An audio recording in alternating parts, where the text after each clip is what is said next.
Well, it's episode 129 of Seddy Bimco Part 2, The Revenge. I would guess 225. And we continue our tour of the 50 nifty United States. And this week we're going to Nevada. Nevada? Because I chose 1957's The Amazing Colossal Man. Yeah. He's big. He's big. He's amazing. He's colossal. Let's hear your old age question. George, you've complained they have nothing to do with the episode. So this week we're talking about a giant man, right? Uh-huh. So I have a question about revenge. Did Bob, the neighbor of Clifford, the big red dog, does everybody know Clifford? He's a big red dog. He's a giant dog. Yep. Big He's as red. a He's big. garage. So Bob was their neighbor. Did the neighbor of Clifford, the big red dog, ever get revenge on Clifford's owners for always feeding that big red dog asparagus on the nights that Clifford would visit Bob and give him his golden shower? Follow-up question. Bob was a creep. Yeah. That was my question. Bob wanted this? He was a creep. He was like, oh, yeah, the big dog, they didn't pee on me. And a second follow-up question. So Bob had that weird genetic condition where he could smell asparagus and pee? Yeah. Don't we all? Because no, that's something only a small portion of the populace has. Oh, I didn't know that. Yeah. Oh, so it's like one of those people famous... watching Austin Powers Part 3 didn't get that joke. Wow. I don't think, folks... Recent reference. Yeah, that's the most recent thing you've ever said. It's Seddy Bimco Part 2, The Revenge. The show where we create revenge sequels that nobody wanted. With Seddy Bimco Part 2, The Revenge. You heard the announcer tell what the show's about. And I am Tim Hamilton, author, artist, and I am George O'Connor. Writer, artist, auteur. I like you keep saying Arthur. It makes me think of the aardvark. And we are America's foremost revenge-themed podcast. Every week we watch a movie and we devise a revenge sequel for it. Ideally, a movie that's never had a sequel before, which this one, of course, we're going to have to bend the truth a little bit because famously there is a sequel to The Amazing Colossal Man. But we'll talk about that shortly. Yeah. And we usually place movies in time by stating how many years before or after Star Wars they came out. This is exactly 20 years before Star Wars. Yeah. Yeah. A couple years before Zapruder. Anyway, I didn't do that one. Well, before we talk about the movie, can I talk about some real life stuff? Yeah, I think I heard about this in the news. Well, a couple of big things. For one thing, as you know, as a New York Times bestselling author and illustrator, at this point, my newest book, Asgardians Book 2, Thor, will be out in stores. That's right. Please. Yeah. But also, what's the actual date? October 8th, so it's going to actually be out for a bit. They're all gone, George. Everybody bought them. Fingers crossed. That's a good problem to have. And I'll already have been on tour for a while, although I think I still have a few appearances coming here and there. But, your loyal Seddy Bimcovites, of course, already are stalking us nonstop, so they already know all this stuff. I'm going to help you out. I'm going to call for a ban. Ban Olympia. This Thor book. Ban it. It's evil. I'm helping you. Come on. Ban Olympia. What? Sorry. Oh, you're saying ban Asgardians, my book, Thor, because bans help it. Yeah. I mean, maybe they'll ban. There's a lot of hammer violence in it. You kind of see Thor's butt partially at one point. There's stuff to ban in it. Get that stuff out of the. Don't approve of this stuff. I want to talk about some. I want to talk about my real life travails this week, just so you understand. If you're listening at home and the sound sounds a little bit different, understand I am recording from my bed. And the reason I'm recording from my bed, which is ironic because this is where it happened. So let me spin you a tale. My wife recently went out of town for a few days. And if you're like, me and Tim, you're married or with a significant other, it's always an exciting time because although you will miss your respective other, it's your chance to behave, poorly. Yeah. Or in my case, I was really excited about sitting down, getting into some hardcore writing, getting some projects done around the house I wanted to do. My wife sleeps until like midday every day. And then, it's hard to get shit done. So I'm like, she doesn't let you use bedpans, which is what you like to do when she's away. I do love to use bedpans. Yep. And then So first day out, I have this great day. I go to yoga. I do all this stuff. It's like, it's awesome. Second day, I'm kind of like, oh, this is great. I do a little bit of work. I do some yard work and stuff. It's going good. That night, second night out, I'm sleeping in the bed, the giant king-size bed we have, which I should tell you, my wife tucks in the sheets very tight. This is an ongoing source of consternation. I am a warm guy at night. I like to put my feet out to the side. She doesn't really want to lose works you. It under. Yeah, she wants to keep me trapped there. She doesn't want to lose you, George. So even though she's not been there for a couple nights at this point, the sheets are very tight, and I've slid into them like a knife in a sheath. Wow. I have many cats, as you've heard. And at about 5 a.m, 3 of my cats got into a cat fight.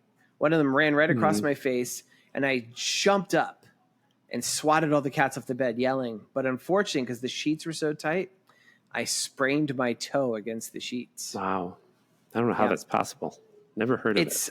I feel like I'm gonna have to draw a comic explaining this. It's like the sheets had my foot pinned down so tightly that when I jumped up and I sat up I went from a completely horizontal position to a 90-degree angle, and all that pressure put in the legs as I did it. Even though I have impressive core strength, let me tell you, I sat up and like my toe just went like, and like immediately I was like, wow. Oh, that hurts. And then like the rest of the next day, I'm like, oh, this really hurts. I can't really walk. So my first day of like all these plans is to go to like Coney Island and, walk around the beach and do stuff. I'm like, I can't leave the house. I can't really walk. Can you use a bedpan? Okay. I couldn't use a bedpan either. Okay. She here's the thing, Tim. She put holes in all the bedpans because she knows it's such a thing for me. Okay. She took a hole punch and punched all the holes in. Next day I wake up, I'm like hobbled. It's like it's like Misery, and like Kathy Bates has like strapped me to the bed and hit me with a sledgehammer. Like, and I've been kind of immobile since. My time away, my time to be a trash goblin, my time to eat bad food and stay up all night watching the cartoons and stuff and all the stuff shot to hell by me being left a broken man because I bent my toe wrong against the sheets. Well, I'm going to help sales with Thor again. Yep. I think George is just trying to collect unemployment. Total scammer. Call the news Man, would media. it be great? Would it be great if, as illustrators, we had any sort of backup, like note for anything, Tim? We have nothing. Nothing. You know what we have the option for? If you have a partner who does not have insurance from a job, you get to pay for your insurance out of your own pocket. Yes. And guess what? It's bad insurance. And guess what? It's very expensive. America's awesome. And that's why we're doing a tour of the 50 nifty United States. Here's my Nevada facts. I kept it short, Tim, because you complain a lot. We go on and actually, I'm gonna start with the question. Tim, if somebody asked you, you might know because maybe you looked it up. What is the capital of Nevada? Would you know what it is? Nevada. People are going to say Las Vegas, and it's wrong, right? Yeah, it's not Las Vegas. Los Alamos? No, that's Arizona. It's Carson City. I didn't know it. I was just surprised. Carson. I feel like Carson City. Like I thought that was a ghost town where like guys would like hide cards when they shot people or something. It probably is. Yep. So Nevada has a population of 3.178 million people. It was the 36th state. This is awesome, Tim. It was founded in 1864 on Halloween. Ooh, next week. Yeah, spooky. Next week. That's why Carson City has the ghost of Johnny there. Johnny Carson, everybody. Yeah. Old reference, everybody. State flower is the big sagebrush, pointing out again, the state flower in this instance, not actually a flower. The state animal is a brunken down drunk who just lost his life savings at the blackjack table. What's the real one? Did you look? There isn't one. No, there was like a state bird, yeah. Roadrunner. It probably is the Roadrunner. It's the most arid state in the entire 50. That's kind of cool. Mm-hmm. And now I'm going to visit a couple of locations, especially ones that come into this movie. And this is actually a mystery to me. Hoover Dam is famously on the border between Nevada and Arizona. And spoilers, the climax of this movie takes place at the Hoover Dam. Oh, yeah. Though it's not yet the Hoover Dam, it's the Boulder Dam in this movie. But this movie is 1957. Yeah. It was called the Hoover Dam by 1957. For my this is weird. So like there was somebody who didn't like Hoover in this film. Yeah. A lot of people. It was let me see. Bert I. Gordon did not like him. Oh yeah, it was 1947 was the year it was built. and it was named, I don't know, I forgot what date, but anyway, it was the Boulder Dam for a bit, and then it was called the Hoover Dam. Originally, it was going to be called the Hoover Dam, but it was built by FDR, and it was an accident because they're like, who should we name it after? Do you think Hoover? He said, Hoover Dam. And that's how it happened. Alternately proposed titles for the dam included, are you ready? Yeah. Dental, Van, Well God, and the final one was Hoover Sucks. If you want to get those jokes, people put damn in after them. Good list. And the other part, that was my unofficial list. What about God? Damn. Got the God. I had Well God. I literally said Well God. Well God. Never mind. Yeah. How about you listen to me? Damn. Now, Las Vegas, which is another spot of interest in this movie, has a population. It's the biggest city in Nevada. Population of 658,000 people, and the greater metropolitan area is 2,227,053 people. So pretty big. That's it has many nicknames. This is terrifying. Did you know it used to be called Atomic City because you could actually stand on the strip and see atom bomb explosions? I heard that once. Yeah, that's nuts. Yeah, that's nuts. That's like that last movie by Mr. What's his name? Life Aquatic. What's his name? Oh, Asteroid City, Wes Anderson. Did you watch it? I didn't see that one. Oh, no, I didn't see I that thought one. you were a big fan. I am, but it's been a busy year. All right. Other nicknames for Las Vegas include Bat Country. You get that right, Tim? Bat Country? You don't get that. Yeah. Bat Country. Bat Country. You don't get it. Vegas, Vegematic, Vegemite Sandwich, what? Sin City, and the Wolverine miniseries inked by Joseph Rubinstein. See what I did there? Las Vegas leads the nation in Cirque du Soleil performers, Bad Fathers, and Broken Dreams. And finally, wrapping this up, the first elevator in Nevada was inexplicably not built in Vegas. I was shocked. It was built. Isn't that crazy? I've told you they move them around. Yeah, that's probably not why. That's probably not why. It was built in the International Hotel in Virginia City. Not only that, Tim, it was the first hotel ever west of the Mississippi. Wow. In this hotel. Yeah. See? The first streetcar, I'm going to read a selection I actually saved from Wikipedia. All right. Reno Streetcar Network operated from Thanksgiving Day in 1904 to September 1927. The early 20th century streetcar network in Reno is the only streetcar or light rail system that has ever operated in the state of Nevada. Wow. Crazy. And finally, I always point out the cryptids you could find in Nevada. Well, they're gambling. There's is that cryptid if they're everywhere? They have it in Lake Tahoe. There is a creature called Tahoe Tessie. It's like a knockoff like Nessie. It's really more of a UFO country though. Like it's more well known for seeing UFOs. Pixies have a cool song about the UFOs landing in Vegas. It's called The Happening. Listen to it, folks. Yeah. And the number one cryptid that you might see if you're in Nevada are amazing colossal men. Yeah, that's right. Yeah. How'd you know? What a coincidence. What a coinky dinky. You went so fast. I wanted to say, see, they build the elevator in Virginia. They get a really long train, lay down the elevator on the long train, send it to Nevada. That's how it works. I have a question, Tim. Yeah. I want you to explain why that's funny to me. Aside from it being an obscure reference to past episodes, why is that funny? Laying down the elevator on a long train? Yeah, why is that funny? Because everyone knows that they probably assembled it in Nevada. They didn't build the elevator. Yeah, so it's just an odd, that's what I'm saying. It's just an odd joke. It's weird. Like one would say, like analyzing that, like there's not really a punchline. It's an odd statement.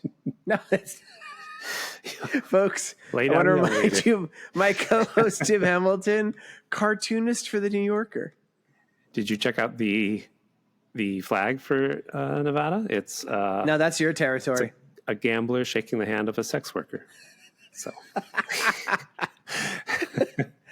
you forgot to say that's the only state where sex work is legal, right? Is that still true? I don't know if that's true. I don't know. I don't know either, George. I have no idea. George doesn't know. Let's look it up. No, I would say, I bet you like Alaska. Let's say, what No, I'm saying states? I don't know. I don't know. I wouldn't know that. Oh, you're being silly. I see what you're saying.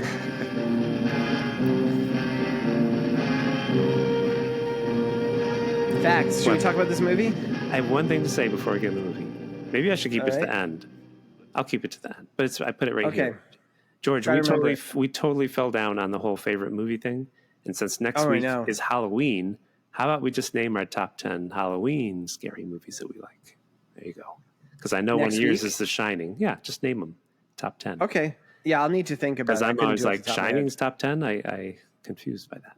Yeah, next week we'll name our top 10 horror movies. All right. Hey. All right. Talk for an hour. Now we'll talk about this. George. One of my top Nevada. 10. Yes. Oh, George. Yep.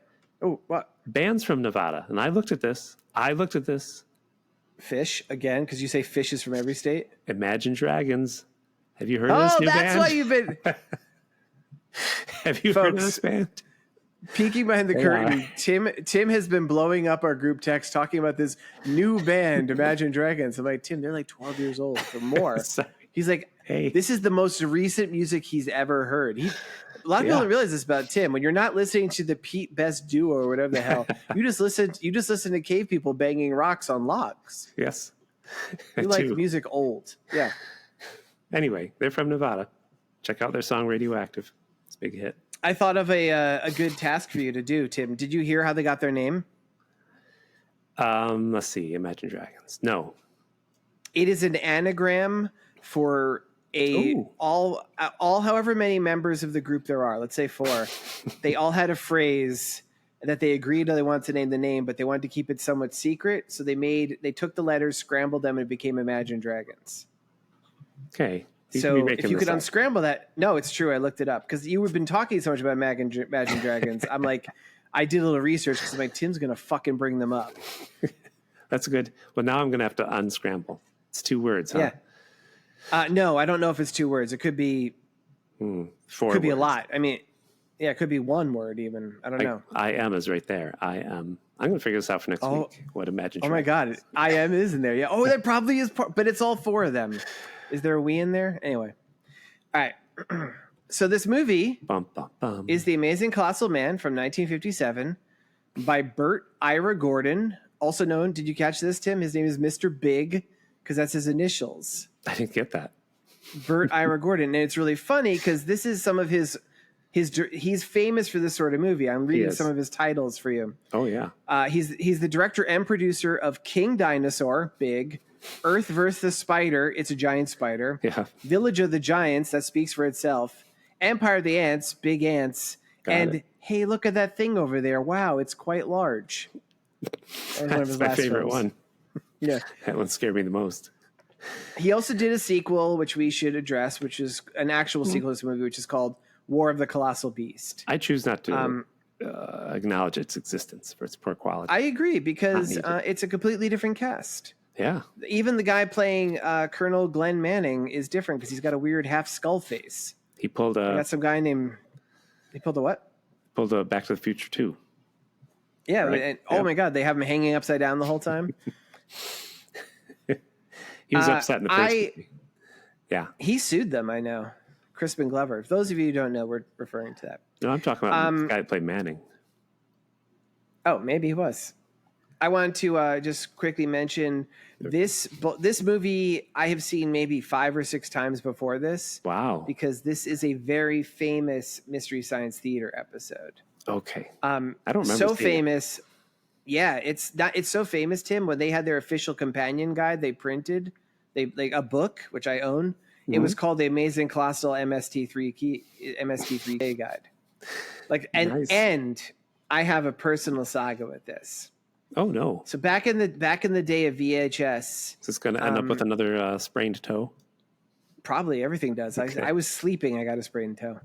So back in the day when VHS was the way to watch movies, a company named Rhino was releasing different Mystery Science Theater videos on tape, and I would buy these. And it was a lot of the big ones like Manos, The Hands of Fate, and stuff. Right. The kind of crown jewel to get was The Amazing Colossal Man, because this movie was released on VHS, like I said, one of their most popular episodes, and got recalled because of some rights issue with a short that was in it.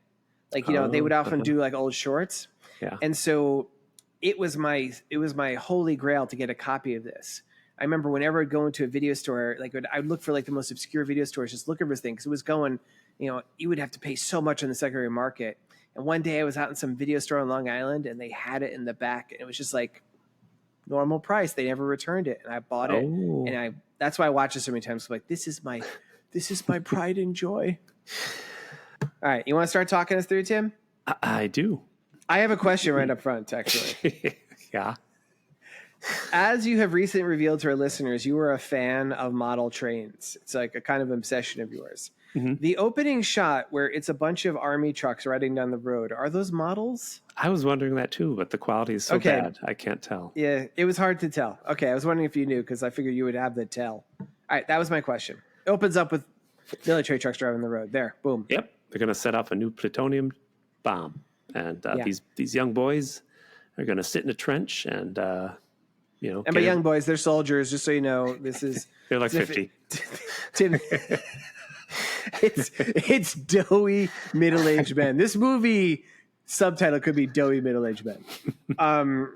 They're whiny because the bomb countdown goes down and the bomb doesn't go off. And immediately all the soldiers like, can I leave? Can I have a cigarette?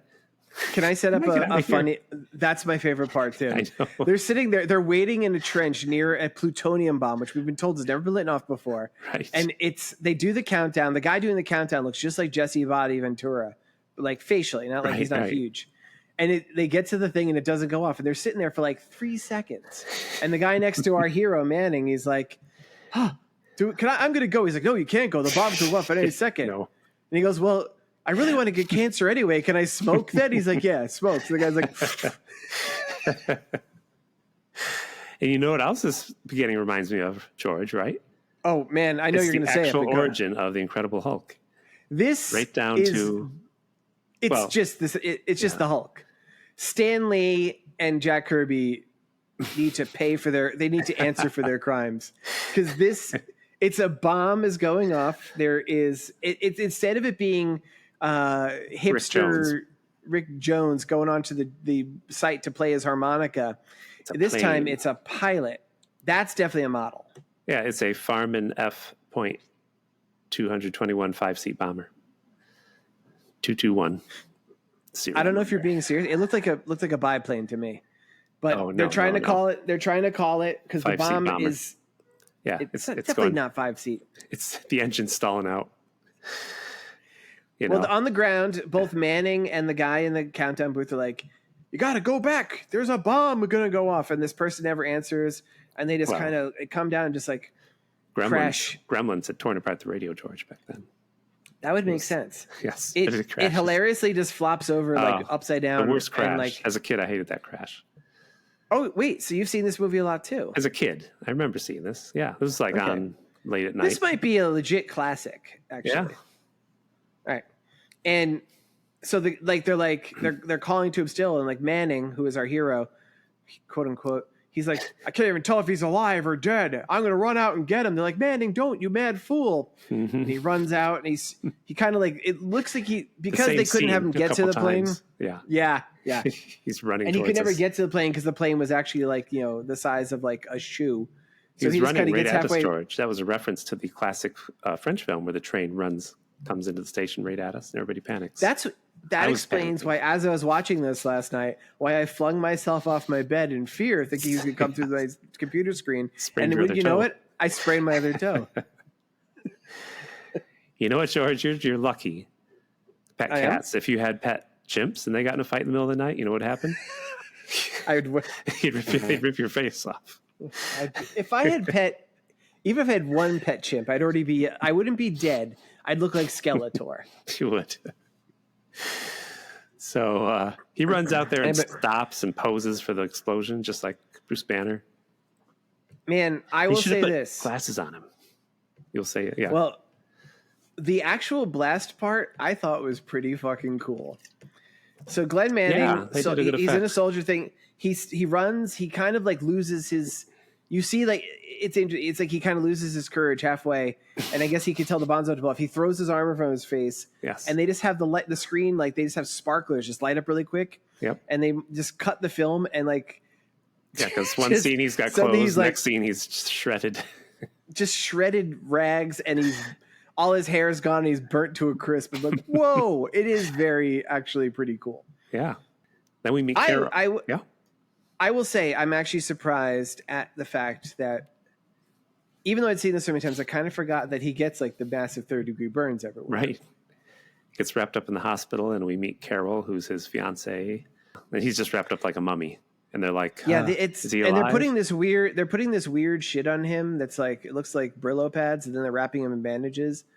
And in the operating theater, the doctors are saying, doesn't look good. This man's he doesn't have a square inch of skin on his body, 3rd-degree burns over his entire thing. Gross. And his fiance Carol's out in the waiting room. She's the only person there. A nurse comes by. She's like, is he going to be okay? And the nurse just sadly shakes her head, but doesn't say anything. And then this reporter guy comes in. He's like, hey, doll, yeah, I was there. I saw the whole thing. I heard this guy Manning's a real crispy critter. Yeah, he's like a real French fry. You know what I'm saying? He's like a real charcoal briquette. Yeah, what do you say, doll? Hey, oh, by the way, what are you here for? The only person at this house. She's like, he's my fiance. She's like, say, doll. Like, come on, guy, you fucking idiot. Did we ever see him again? Wow, I don't remember. No. Isn't it weird? Because it does seem like he's going to be a major character. He's just comic relief, George. Yeah, I mean, that's dark humor. But then the doctor comes out and says, well, he's alive, but Carol is the only word he spoke. The only thing he said. And then he said, ouch. Ouch. I like ouch. That's all he said, ouch. Then he said, ouch again. So she's like, but he'll be okay, won't he? Like, after she hears he has no skin left, he's like, yeah, totally. No, he's like, I can't give you a good. So she's not a good character. I mean, I will say in the defense of this movie, like, we've seen a lot of fucking. Did we mention this is black and white just so you could set this mental image, people? Normally we have a black and white film. The woman is a simpering idiot. In fact, it doesn't even have to be black and white. A lot of these films, the woman is just an idiot. This woman is really our protagonist. Yeah. We follow her story because she comes back the next day. But I'll get to it. The doctor tries to trick her. She's not too smart. But next day, they unwrap him. And the nurse screams because his skin's growing back. Sorry. All of it. Yeah, all of it. Yep. She checks him everywhere, George. Everywhere. It's weird in this movie from 1957. There's an extended scene of her checking his perineum. He used Goop. Goop by Gwyneth Paltrow. Oh, he shouldn't use that. That's only for women, Tim. Well, this probably, everybody assumes he becomes an amazing colossal man because of the plutonium bomb, but it's probably because he put Goop on his perineum. It literally says not to do that on the package. How do you know? No reason. And did I mention my toe didn't really spring? I'm just suddenly 18 feet tall. Yeah. We're a good podcast. So, Carol's all excited. She's like, he'll be okay. Yay. Yep. And then she comes back. She goes back home again. And nobody knows who this guy is. She's like, I'm here to see Colonel Glenn Manning, please. Well, which isn't. Yeah. Go on. Well, I'm just saying, first, the military watched the film of him again. The film we saw, same shots. Oh, you're right. Get burned up in an explosion. Yeah. Anyway. You're like, I don't know how this could happen. How his skin grew back. It's like he's some sort of Wolverine. He disappears, right? Well, she comes back and it's like, it's a conspiracy thing. Yeah. She's like, I'd like to see Colonel. I just want to say also, I feel like the name Carol Forrest and Glenn Manning are the two most 1950s names of all time. Carol Forrest. Yeah. Nobody knows at the hospital, even though she's seen these people before. Like, we have no idea what you're talking about, Miss Forrest. There's never been a Glenn Manning here. And there's never been a Jeff Epstein either. Yeah. I'm too chill.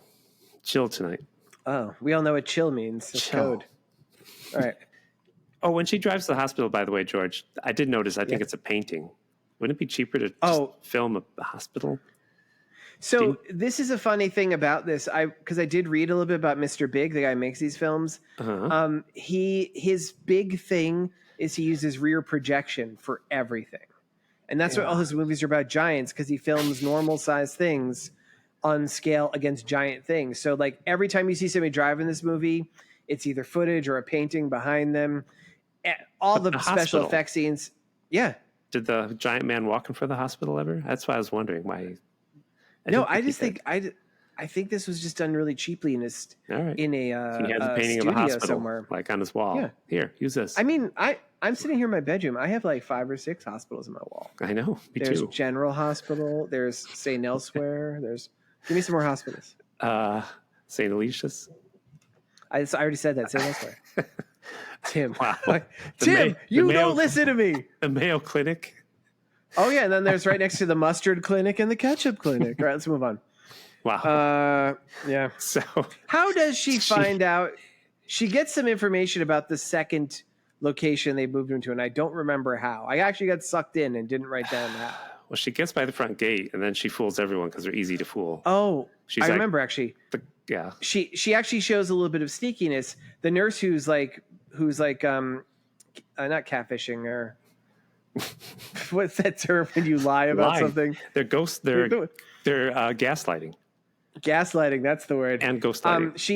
She and moonlighting, and she gets called into another room, and Carol really quickly looks at her appointment book and sees the name of a hospital for a transfer for a patient. That's right. And she drives to that hospital.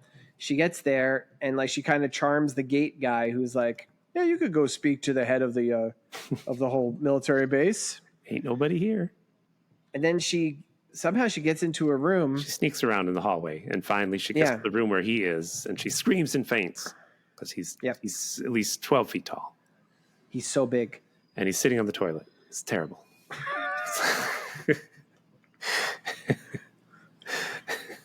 Did they have to Yeah, never mind. Not going to go there. They what? No, come on, let's hear it, Tim. No one cares if they built him a giant toilet. Didn't think of that. You know, but they did feed him giant asparagus, sadly. Did he have the gene that lets him smell it? Are you making that up? I thought that's a common thing that that asparagus makes your pee smell, and most people notice that. What? Only a third? Let me see. Does everybody know in the third Austin Powers movie, there's a joke where Austin Powers is peeing because they unplugged the statue that pees, so he's like drinking water and peeing so that they don't notice that the water fountain's not working. And then he sees a plate of asparagus out of nowhere because it's wacky humor, and he eats it. And the secretary's at the desk goes, "What's that smell?" And he's like, "Oh no. Did you ever see this movie?" No, I don't think I did. All right. Are you ready to have your mind blown, Tim? George did not pay attention to my retelling of that classic scene from Austin Powers 3. Well, because I'm looking up this fact that you wanted to know. You ready? Yes. I don't know. All right. Studies report that 22 to 50% of the population have the asparagus smell after they pee. However, this is even more crazy. An additional thing, only about 40% of people can smell that odor. Wow. So it's actually fairly rare. Is that why I was the only person laughing in the audience at that showing of Austin Powers 3? You and Mike Myers, I will confess. And so for people who are working on the Seddy Bimco wiki, I can smell asparagus pee too. I can smell coffee pee. Can you? No. Nope. I can smell coffee in my pee. Wow. Yeah. I can smell fear in my pee. I can smell freely now that rain has gone. You know, I saw that terrible movie in the theater, George. What? Oh, long ago. I went with my friend. We were going to go see Finding Nemo, and my female friend. I was at the same time. Jesus. Yes. Female friend. Tell me more, Tim. No, I'm just saying I wanted to go. You're afraid to say because producer Mrs. D's in the background. Oh my God, she has a rolling pin. Yeah? I can be friends with ladies. I could do it, George. No, you can't. But I wanted to see. Tim, you have the sexual charisma of a dinosaur. And she's like, "No, I can't take it one more time," because she was a babysitter for 2 little kids. And I'm not making fun of them for they're on the spectrum, but she did whatever they wanted to do. That was her job. But she took them to see it. And when the shark showed up, they screamed and had a meltdown, and they had to leave the theater. That's pretty early in the movie too. That's good. Out. She's like, "No, nice. I don't want to see that again." So we had to go see Austin Powers 3. That's That's rough. That's back in the day. You just show up at a movie theater and watch whatever the hell it was playing. I know. Like, the only thing playing is Sound of Thunder. Okay, I guess I'll watch it. So she had to take them on the subway, and what she had to do to entertain them was get on the subway, next stop, get off the subway, wait for the next train, get on the subway, leave them. Next stop, get off the subway, wait for the next train. Hey, that's her job, entertain those kids. This woman had a rough life. She's from Australia. Oh, no, so she was a marsupial. Went to Pratt. Shout out if you know who you are. So, fine artist. She was good. I liked her paintings. Sounds like you liked more than her paintings, dude. Jeez. So, doctor explains. Here's where he tests the girl to see how stupid she is, George. The doctor explains how his bones are growing and cell growth happens. And the problem is, did you hear the problem? He said, a heart the human body is like a factory.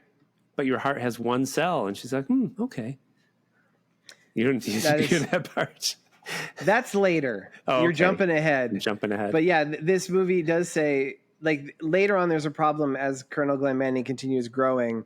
It's we get a lot of these scientists briefing him. Yeah, it says, the heart's essentially one cell, so it doesn't, he reproduces all these cells quickly to grow, and his heart's only growing half the size. Yep. And that makes Glenn Manning cough a lot and drink water from a barrel.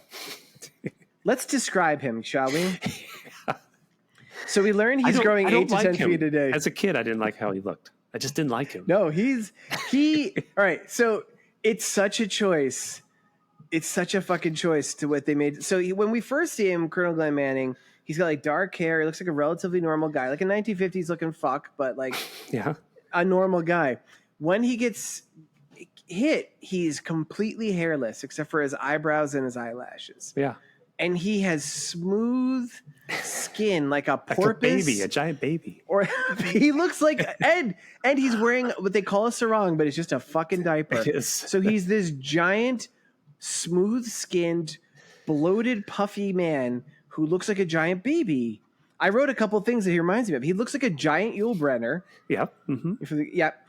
He looks like if the New Year's baby just got bigger and bigger instead of aging into Father Time. He looks like Mr. Clean and the Green Giant had a baby. Yep.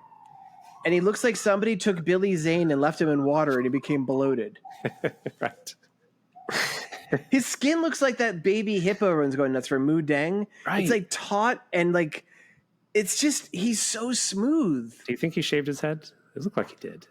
Yeah, I think not only when he gets burned, you see his chest hair and stuff. Oh, okay. So he didn't just shave his head; he shaved his whole body. Yes, he was creepy. This guy, it's fucking weird, and it does honestly make him look kind of creepy in a way, but not in a monster way. More like a you shouldn't be talking to those kids way. He's like I forget the character's name. Did you ever watch the television show of Abbott and Costello? No. Well, there's a character on Abbott and Costello. They just play two roommates, like normal people on New York streets. And there's a character. They really had a building. show? I didn't know this. Yes, you look it up. There's a character. It's called Incredibly Old Man. Or yes, this character on the show. He dresses like a little boy from the 30s with short pants and a lollipop, and he acts like a child, but he's their size. He's Joe Besser, I think. And that as a child, I was like, what's wrong with that? Wasn't man? Joe Besser one of the Three Stooges? Yeah, for a while. He did a lot of stuff. He was like the last one. But as a child, I was like, what's that man acting like a child, dressed like a child? He freaked me out too. There's like that whole thing, and like you see it in like in Spanish language TV and Italian TV too. There's like that kind of sub genre of shows where it's like a comedian who's dressed up as a kid, but it's like it's weird. It doesn't bother me now, but as a kid, I was like, that guy's scary. This would have and I also I don't want to body shame. No. But he's not built. He's like a big, stocky, blocky guy. They just invented Pop-Tarts, and he was like, I like these. That's what happened. he looked like Johnny Weissmuller the year before, and then like frosted Pop-Tarts. And then they showed up to casting the first day, and they're like, "What happened?" And he's just rubbing water on his bald head, saying, "The horror, yeah, the horror." Right. They hired him. He does look like he looks like Colonel Kurtz. He does, Kurtz again, George. How many stories do I have to tell about Colonel Kurtz? So, do they go on a picnic somehow? They go on a picnic. But first, he has I think this is point. I understand one aspect. He first has a dream about his past where they show us he's a normal man. He's engaged to Carol. So I get all that. But he also has a flashback of being in the Korean War. And they have to show us his partner get killed and he shoots 2 people in the face. And like, yeah. Wow. I forgot about that. You're horrific thing in the movie. I don't think I've ever seen a full on face shot before. Yeah, it's weird. Like he's having like his life flash before him while he dreams thing, and like his partner and him are like hiding, and then like he shoots a guy, and then somebody throws a knife in his friend's back, and he shoots the dude. Close up of this guy's face, just a mass of blood. I'm like, wow. But he puts his hands over it, and I bet you I know why. It's a cheap movie. They couldn't find an Asian actor to play a Korean. That was the Korean War. And like, yeah, you're probably right because we can't run out and we don't see either of the dudes. Yeah, just saving money. I heard actually that they did hire Korean actors, and they were so off put by the giant smoothness of Glenn Manning that they just left. They were like, "That's upsetting." I read that too. Yeah, I don't know why that would be particularly Koreans. I think it was just a problem with most people were upset by this. This is my favorite part. As a kid, though, he wakes up and there's tiny furniture. He's picking it up, looking at the chair, and I'm like, "These are toys. It is pretty cool. I want these toys." But he picks up the phone, and it's like one of those old-fashioned phones where there's the piece of the ear in your mouth. He's like, "Hello, hello." He's like, "This is just like the joke they played on me in college, the old tiny furniture gag." I could see that happening to you in college. Yeah. No, did your friends do that to you, Tim? They did it to Manning. I can see it happening to you, though. I'm asking you. Manning. To you. Never, not did me. That Australian lady? She snuck in. She's like, "Oh, I'll show him. I will." That'd be great. I'd love that joke. That would be cool. If you could pull that off, that would be such an epic joke. But you'd have to also somehow get the person into a room that shrinks. Yeah, that's tough. It would probably be easier to make a person get bigger. Oh, you just make a tiny room, put it on top of them while they're sleeping. If they fall asleep on the floor. That's a Tim, let's work on this. Okay, we'll work on it. We'll cut this part out. So in case we decide to do it to Kevin Cablasto. Yeah.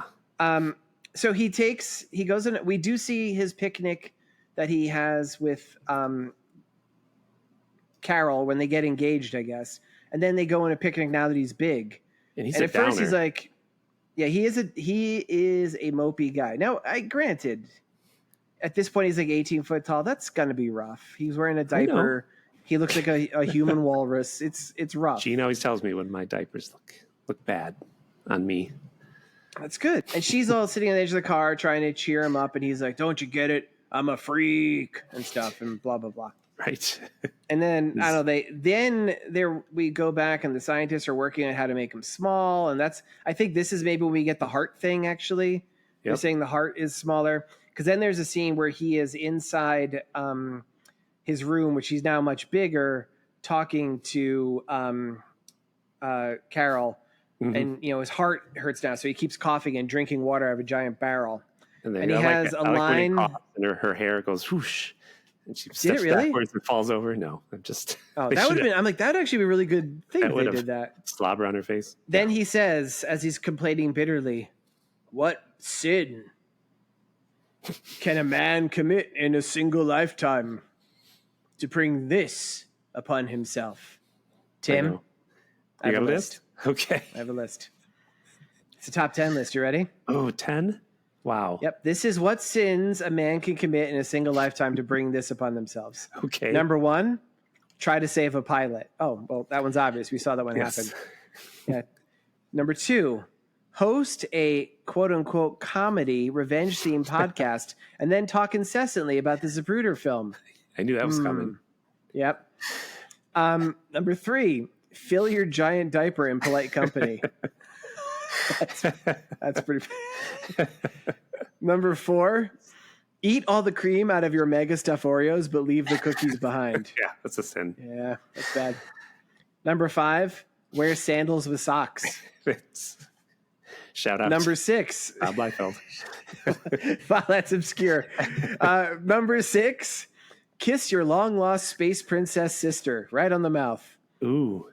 Yeah, that's Luke Skywalker. Oh. Yep. I thought you were talking about. Yeah. Who do you think I was talking about? I want to hear. Eric Trump. Who do you know that has Eric. Take that. Your long-lost space princess sister? Yes. Number 7, watch an episode of Young Sheldon.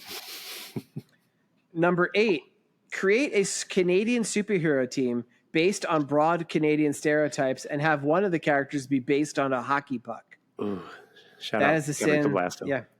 No. Number 9 sin you could commit, wear sandals, period. Gotcha. It's a man could commit. Women could get with him. Okay. And the number 10 sin that you could commit in a single lifetime to bring this upon themselves, shoot JFK. Nice. Yep, that's my whole list. So the CIA's on this list. And a lot of people are. I do want to back up. Yeah? Diaper and polite company. Is that because I told you the story? I've told this already, that once long ago in a bar, I met a man and he was... and he's just telling me stuff. I think he was kind of drunk. And he's like, yeah, sometimes me and my friends, we go out wearing diapers. We go to the bar and we just talk to people. And then we pee in the diaper while we're talking to people. Is the idea behind that to like have them notice? No, secretly you do that. But he's with his This friends. reminds me of a story I've not heard of in years. I used to work at a kid's bookstore when I was in college and right afterwards. And one day a man came in and he seemed like a pretty normal guy and he didn't seem drunk or crazy, but he had clearly shit himself. Oh, no. And he came in, and he was like a young guy. He was older than me. He looked like he was like maybe in his 40s. And did he want to know where to find the book called Captain Underpants? He was like, you got that book, Everyone Poops? I got a vested interest in it. And the sequel, no, Captain but Underpants. He was acting like there was nothing. It was just like there was just shit streaks all on his ass. Oh, and man. There was a guy that we worked with that was new. And we're like, you deal with him. Oh. And this guy was asking for advice on books, and this guy was selling him books, and the guy just bought books and left. And the entire time he had clearly just pooped himself.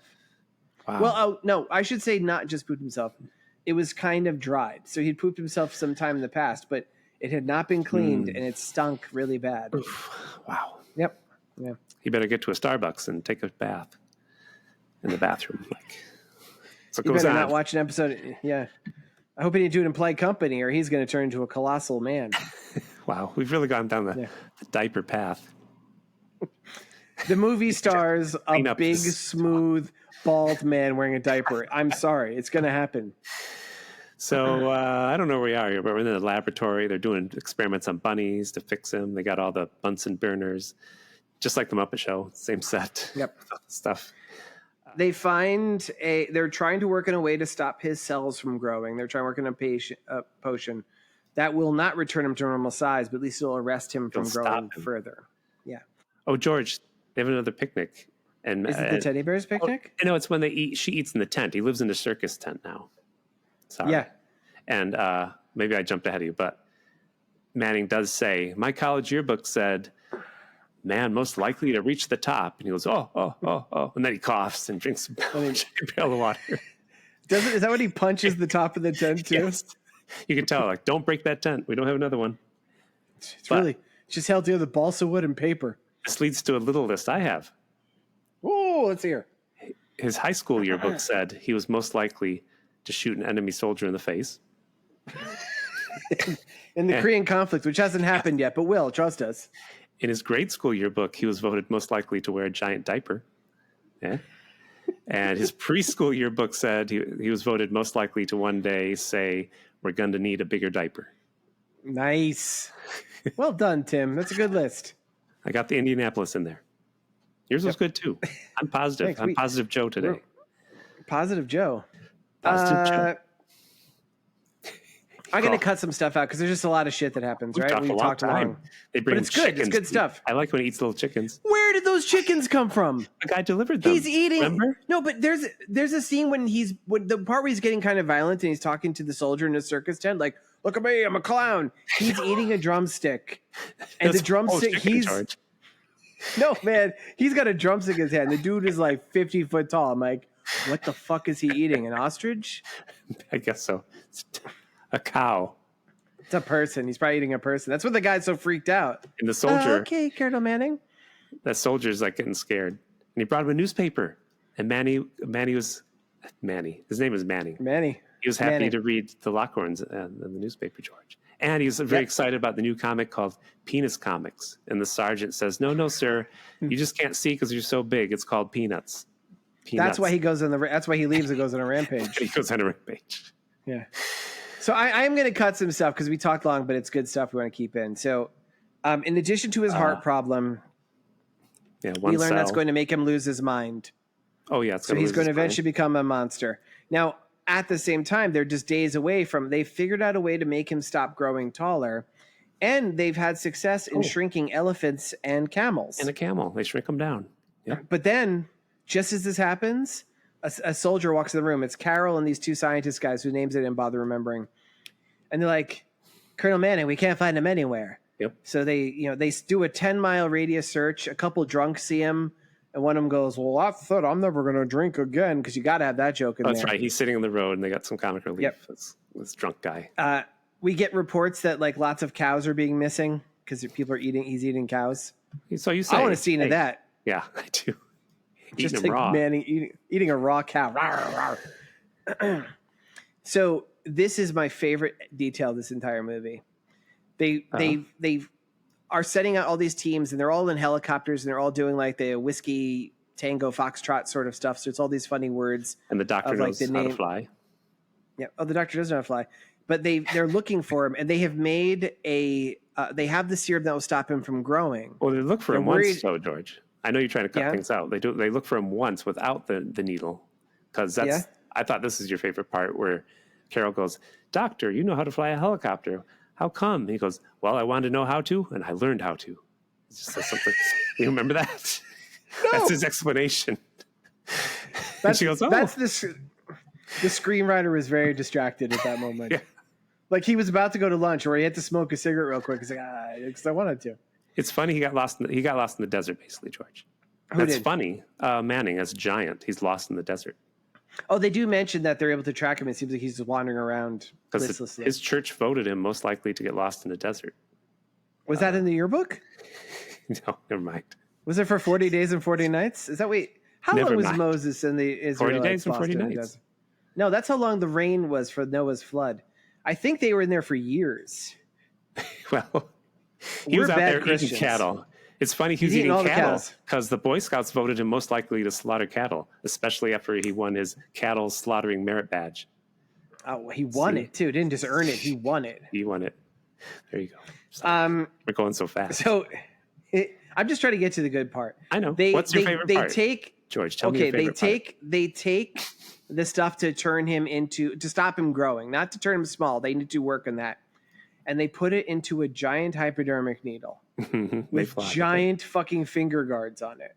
Yep. And like, there's these little people carrying this thing, but there's like hoops that are like 4 foot wide for finger. I'm like, why would you do that? That's just, you built it for his size. Why not put it in like a gun that you could shoot it at him? I know. Slight flaw. Yeah, no, it's just hilarious. I love the detail. So he shows up in, what's the biggest city in Nevada, Tim? Las Vegas, right? I don't think we're really in Las Vegas. What do you think? Well, it's a few model buildings. And he walks, it's so funny. He walks like Herman Munster. Right. He walks in this clunky way in the background. It's the projection film. They have people, like, I guess it's like split screen. There's like little people in the front. And then there's him walking really awkwardly in the background. And he keeps walking by model buildings, and like he pulls a crown off one casino, like he's gonna put it in his head, but he doesn't. I like when he pulls the lady's shoe off. He's like, "Yeah, I like feet stuff." Yeah. Well, he was voted and Stars and Stripes magazine the most likely to have a shoe fetish after he won the most fashionable shoe worn by a man who shot a guy in the face contest. Oh no! I have a question as a follow-up, Tim? Would he have won the general most fashionable shoe, or was it only because of the also shot a guy in the face that he won? But say that again. That didn't make sense. Cut it out. Cut it off. Right. So he also peeks at a woman bathing. Did you see that? Oh my god! Yeah, that was hilarious. She's like, that was kind of spicy, right? Like he broke the window. He's like, I need to see better. I don't know why he broke the window. And then because he wants to grab her, I guess he's gonna do a King Kong. And then there's a shot that was pretty surprised he had this movie of her standing like hiding behind the curtain. We can kind of see a little bit of butt. I was like, it's a butt. His sister, it's the 50s, I can see a butt. Manning's sister. In fact, she was a Playboy centerfold. And when asked what her greatest wish was, she says she wished her brother Manning would stop being a peeping Tom. What was her name? Was it Womaning? It's lost to history. That's weird that you have. I guess that particular issue of Playboy you had, it was partially shredded. That's the only piece left. Yeah, just weird. And her ankle. And the reporter on TV, did you notice his name? There's yes, H. Wells. I'm like, H. Wells. Put the G there. Well, we assume it's G. So the army says, so he goes in this tells the police not to shoot him. Even though he's rampaging, they're going to shoot him with a needle. He throws a palm tree at a bunch of people. He throws the famous waving cowboy at a bunch of people. And then he goes to Boulder Dam, which should be called Hoover Dam at this point, but this filmmaker did not like Hoover, so it's Boulder Dam. Well, the police shot at him. That's why he's angry now. Oh, you're right. The police they're like, the army says not to shoot. They're like, well, screw that. He's destroying the strip. And they shoot at him. Which is funny. When he gets shot, do you notice? He doesn't react like he's shot. He holds the side of his head like he's got a headache. He's like, oh. Right. It's like the noise that bothers him. Yeah, he goes to Boulder Dam. They land the... Oh, do they land the helicopter first before he walks on the dam? Well, there's a really funny scene where like the helicopter that contains the two scientists and his fiance is kind of like floating in front of him. And he's like going, rah, rah. It's like... Yeah. They land it, and then they pull out the giant hypodermic needle, which is sized for his hands, not theirs. I know. And the two scientists were like, "We only get one chances. We got to run at him so hard it pierces his bone marrow." I know. I was like, "What? Wow, Jesus! Never in a million years you can do that." They do. They run into the side of his foot with this giant needle. He goes, "Ah."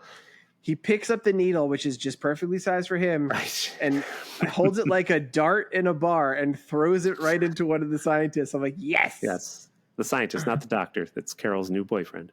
I like to think. Not going to get into that. Right. Yeah, it's probably going to happen. Then he runs to the dam and they shoot him and he falls in, right? Oh, what? He has Carol. He carries her with him. I forgot that. Yeah. And then they get to the dam and there's all these soldiers there. And they're like, don't shoot. He's got the woman.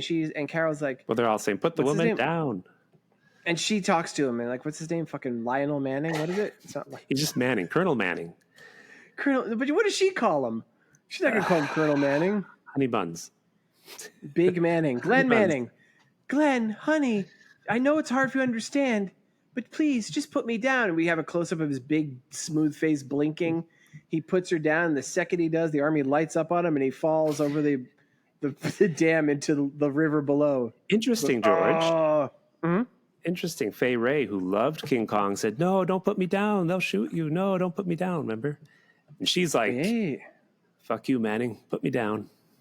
It is. She's like the opposite of Fay Ray. Yep.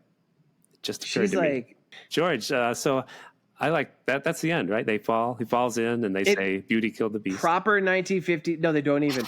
Proper 1950s style. We just see his superimposed body falling down the dam, and then. It doesn't even pan up to show like the family. It just says the end. Like they don't believe in dead nomads back then. They're like, well, monster's dead. End it now. Quick. Get it to the movie theater. It's a picture of the dam. It says invest in dams. America's future. Yeah. So I like to say how these movies influenced Star Wars or ripped off Star Wars. And since this is before Star Wars, there's a scene in this movie that got cut out, George. Because Manning, what is that scene? When he was lost in the desert, remember, he did encounter some drunk people, but they cut out some scenes where he encountered other people. And he said to those people, "I'm not the giant you were looking for. Move along." And the people moved along. They believed him. And these scenes were cut, but George Lucas saw these. He said, "I'm going to use that in American Graffiti." But he did, and it got cut. And then he said, "Well, I'm going to use that in this movie I'm going to make eventually called Howard the Duck. But first, I got to make this movie Star Wars." And that phrase got used in Star Wars. That's a pretty good one, Tim. Obi-Wan Kenobi. Oh, that really sucks. that was awful. And I like to compare. I like to say how this movie was influenced by or influenced the 1986 Jim Henson fantasy film Labyrinth. So this movie starred a big, smooth, hairless man in a diaper. Jim Henson, like many people, watched this as a kid and was unsettled by this. And he says, "You know what? When I do my movie Labyrinth, the men will not be smooth and hairless. They'll be wrinkly and they'll be covered with clothes. They won't just be wearing a diaper, and I'll name them Hogwart." And that's where Hoggle, not Hogwart. But why Hoggle. Okay. That's why Hogwart's from Harry Potter. But isn't there a baby in Labyrinth that gets stolen? I saw the beginning. Isn't it a baby in a diaper that gets stolen? No, he's wearing a little red stripesy. Yeah, well, he said, "Diapers look terrible. We need little red stripesies." Not to walk all over. I like yours better. Let's go with that. Yeah, that's better. Now fix mine. Let's see yours. There's no fixing it. I actually know it, Tim. I gently coax your story behind the tool shed, and I put 2 in the back of its head. How's that? Thank you. Wherever you are, wherever you're hiding, I'll find you. Revenge. One of us will die. One of us will die. I will not. Want me to tell you the story about revenge? Hey, it's revenge time. You want me to tell you my revenge story? Time. Yeah, play the music. We both though. have the same idea. Oh, I bet you we don't, because I knew you would. You thought it would go the obvious one, so I'm like, I better not do that. But let's go. Guess right. Okay. So he fell down those falls, and he disappeared. You know why he disappeared, George?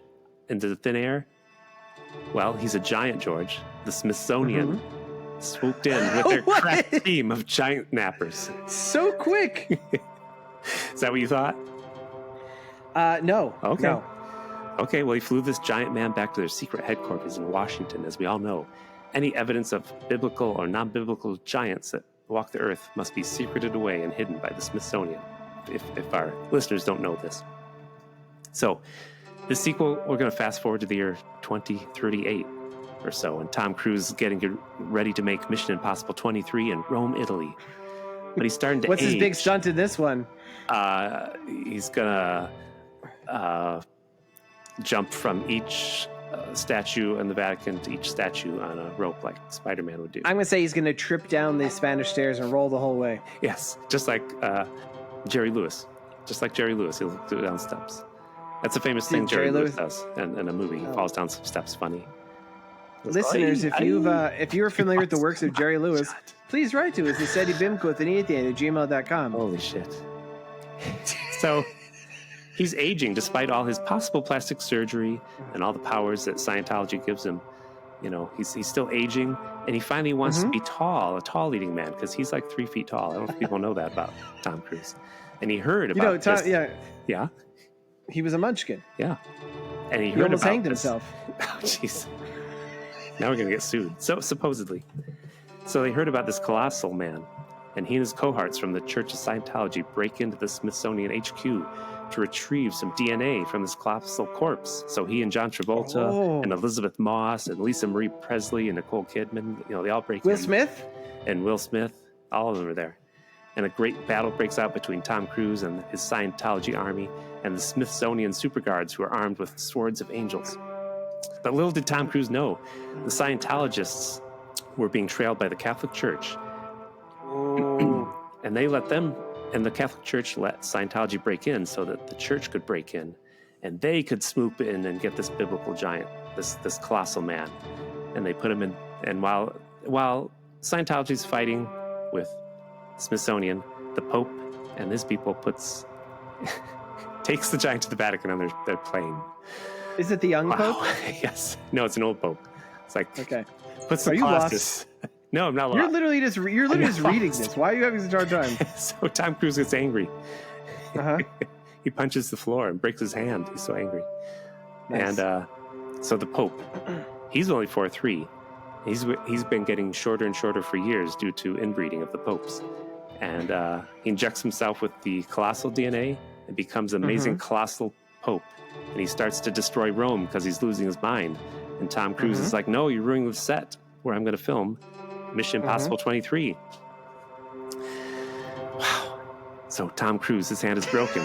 So he asks John Travolta, because he's a pilot, to use the Furman F-1 221 5-seater bomber that's in the Smithsonian to fly. That was the fake plane name he was assigned to the beginning. Yes. Use Tesla's time machine that is also hidden in here. And I want you to fly back in time and stop this whole catastrophe from happening. Stop Manning from running out into the field and getting hit by radiation. So yes, that's John Travolta who travels back in time and creates a time loop because you know what was on that airplane? Ouroboros, the snake eats its own tail. Because in the plane, George, also hidden in the Smithsonian, gremlins. That's why the plane, I told you, the plane crashed. You mentioned the gremlins. Wow, what a tale that I told terribly. What a tale that you were... And he crashed. A completely written down tale that you were unable to read somehow. It caused a time loop. He went back in time. In that plane, Manning ran out. The movie's called Get Shorty. Nice. Too long. All right. I'm going to do mine. Now, play the music. Okay. Now, Tim, you and I did hit on this. It's actually really interesting. This is something that's really in the movie, folks. When Glenn Manning runs out to save the pilot and gets horribly burned, there is a line of dialogue where they say, "We never did find the pilot or the plane." Right. Which in my brain, as I'm taking notes, I'm like, that's going to figure into something later. It doesn't. Yes. Nope. Or does it? As you see in Tim's story, it did. Apparently, John Travolta was thrown back into the eddies of time to pop out probably in Battlefield Earth or something. And then, for me, my sequel deals with the pilot of that plane, who is not, in my universe, not John Travolta, but another famous actor. Can I say one thing? Oh, well, you go ahead. You won't believe me. No, go ruin my story. Go ruin my story. Let's hear it. Is it Marty McFly? No, of course it's not. Okay. All right. I'll cut the pilot was none other than noted actual terrible pilot Harrison Ford / Indiana Jones. Almost went with it. So he was flying to his ranch, and he just, I don't know, he got distracted. He just crashed the plane. Yeah. He gets out, and the thing that we know about Harrison Ford / Indiana Jones, because most people realize they're actually the same person. So the guy can really roll with a punch. He lands on the crash. He gets up. He sees the tower that contains the plutonium bomb. He runs to the nearby model town that is nearby, and that's why Manning stopped, because Manning's like, "Holy shit, is that Indiana Jones?" And that's why he stopped in shock.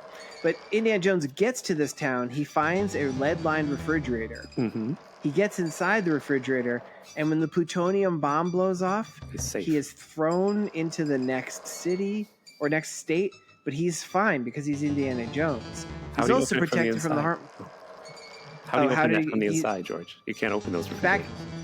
Yeah, when it landed, it was ever so slightly dinged. Okay. Rest assured, though, it was completely sealed shut, so he was 100% protected from the effects of the plutonium. Okay. He gets out of the fridge. He goes on this crazy adventure down in South America with a crystal skull. He meets the son he never had. It was very disappointing. He finally gets married. He comes back to his long lost love. He comes back to the United States. He becomes the president of the United States. What? In his first term, he's up there in the plane, Air Force One, when that plane gets hijacked.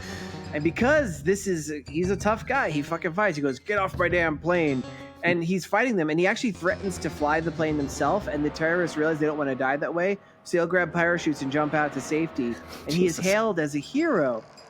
So then he comes back, he lands at wherever the hell Air Force base that presidents land at. He steps off the plane. He steps on a dirty soup spoon. And he's infected. He gets so mad. He's like, "I can't believe all these adventures. All these things. The Ark of the Covenant. It's all in his head? That time that one-armed man killed my wife.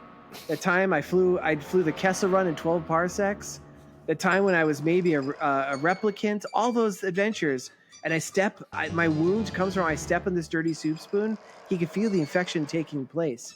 And he becomes enraged. And all the stuff he's been exposed to all this time, all the plutonium, all the stuff that never quite got him, George. It fills him, and he hulks out. He becomes the Red Hulk. And next time you'll see him, nope, it's coming in Captain America Brave New World, February 14th, 2025. Tune in then to see how this story continues. Whoa. I call plagiarism. And I was going to use George Harrison, but I didn't want to say he was a Scientologist. I was like, I don't think he is, and I don't want to say he is. That was going to be who my pilot was. Did you mean to say Harrison Ford? Yeah, Harrison. What'd I say? George Harrison. Oh, yeah. So it was going to be George Harrison. He had left the Beatles, got in an airplane. He was very angry because Paul told him not to play guitar on Let It Be. Oh, no. What if the two of them had a baby? What if they got married and they were like George Harrison Ford? It could happen.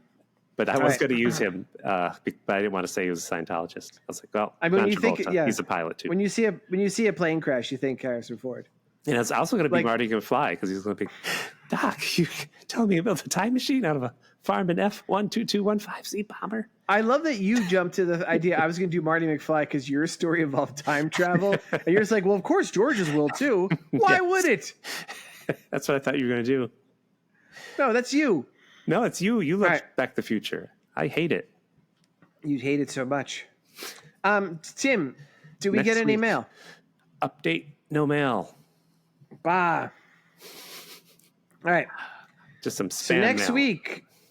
Yeah, next week's Halloween. Folks, we've been next to week it. This was Halloween too. This was my spectacular film. I mean, kind of a spooky film. A guy got shot in the face. Another guy looked like a giant seal man. As a child, I loved this. I was like, that was creepy when the guy got hit with the needle.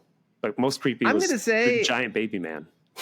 I feel like this is kind of a good movie in a weird way for a B movie. Yeah. And I feel like if you were to remake this, you could actually make this like an awesome film.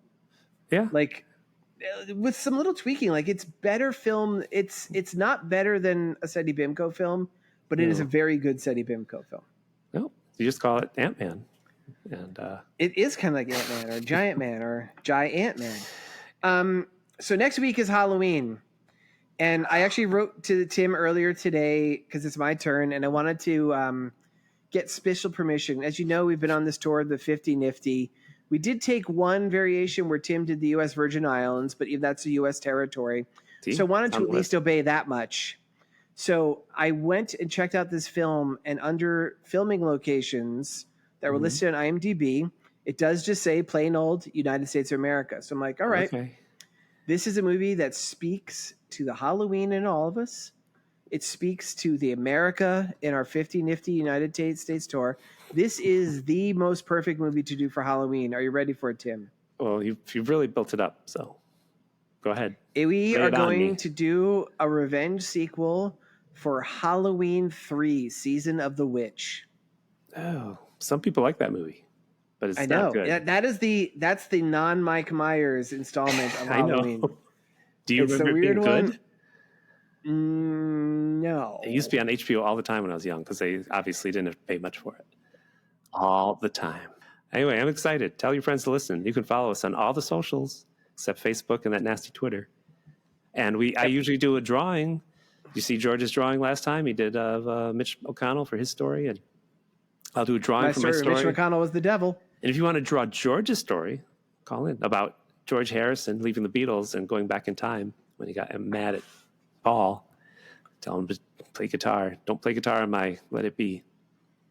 That's true. You laugh. That's true.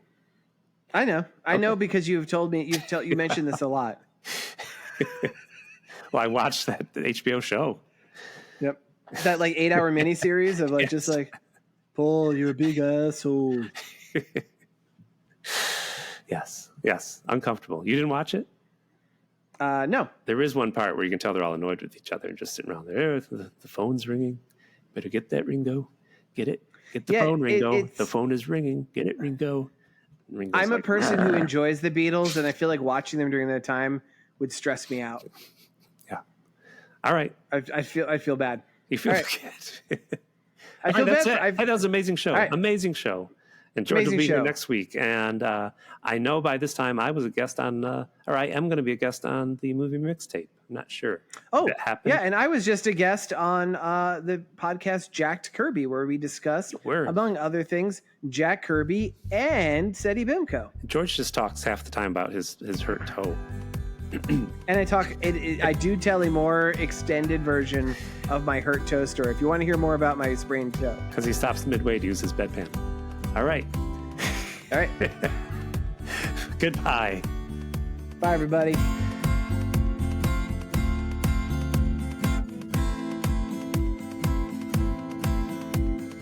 This has been a Pity Party Line production. Party line. It's a party line. Kevin Cablasto, get off your couch, walk upstairs, tell your parents, listen to my show. Kevin Cablasto, stand up, wipe all the crumbs off you, the Oreo crumbs.